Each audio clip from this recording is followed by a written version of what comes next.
Hello बच्चों, इस video में मैं डिस्कस करने वाला हूं कि आप जो है chemical reaction and equation chapter को प्रिपेयर करने के बाद कैसे पेपर में बहुत अच्छा स्कोर कर सकते हैं।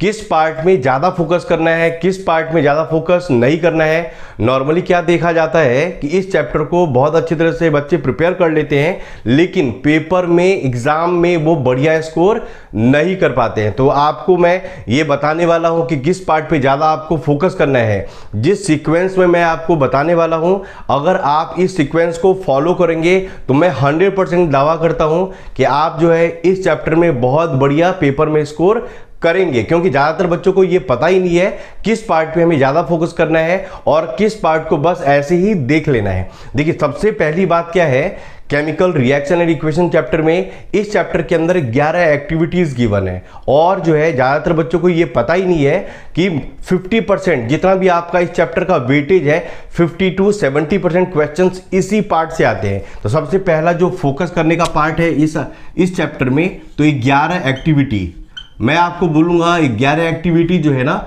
बहुत अच्छे से आप लर्न कर लीजिए, क्योंकि लगभग 50 से 70% क्वेश्चंस, 50 to 70% क्वेश्चन जो है ना इस चैप्टर के इसी पार्ट से आते हैं। जो बच्चे नॉर्मली इग्नोर कर देते हैं, वो क्या करते हैं कि what is combination reaction, what is displacement reaction, what is exothermic reaction, इसी चीज में वो उलझे रह जाते हैं, जबकि उस पार्ट से क्वेश्चन आता ही नहीं है।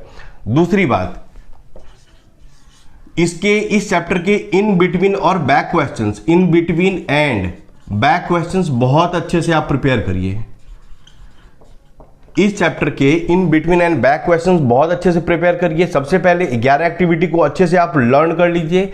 दूसरे नंबर पे इन बिटवीन और बैक क्वेश्चन जो भी है उसको बहुत अच्छे से आप प्रिपेयर करिए, क्योंकि एक इन बिटवीन में पेज नंबर 10 में एक क्वेश्चन है, a solution of substance x is used for white washing. इस तरह के क्वेश्चन जो है ना पेपर में बहुत ज़्यादा देखने को मिलते हैं।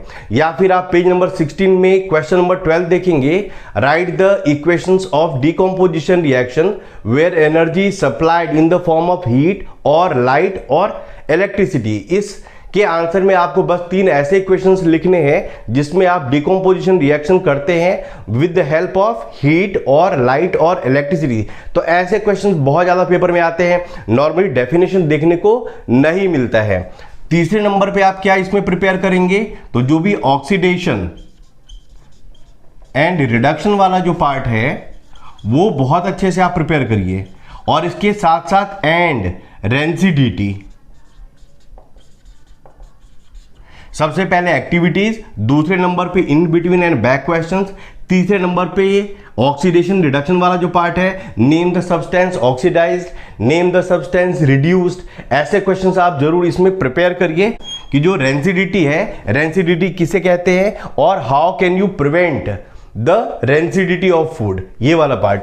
चौथे नंबर पे जो है ना, आप फिर जो डेफिनेशन वगैरह जो है ना, डेफिनेशन और जो भी नोट्स वगैरह आपने प्रिपेयर करा है इस चैप्टर का, वो आप अच्छे से देख लीजिए। अगर इस सीक्वेंस में आप फॉलो करेंगे ना, तो मेरा 100% दावा है इस चैप्टर में बहुत बढ़िया आप स्कोर करने वाले हैं। Thanks a lot for watching, thank you very much. अगर आप न्यू व्यूअर हैं तो जरूर मेरे चैनल को आप सब्सक्राइब करें।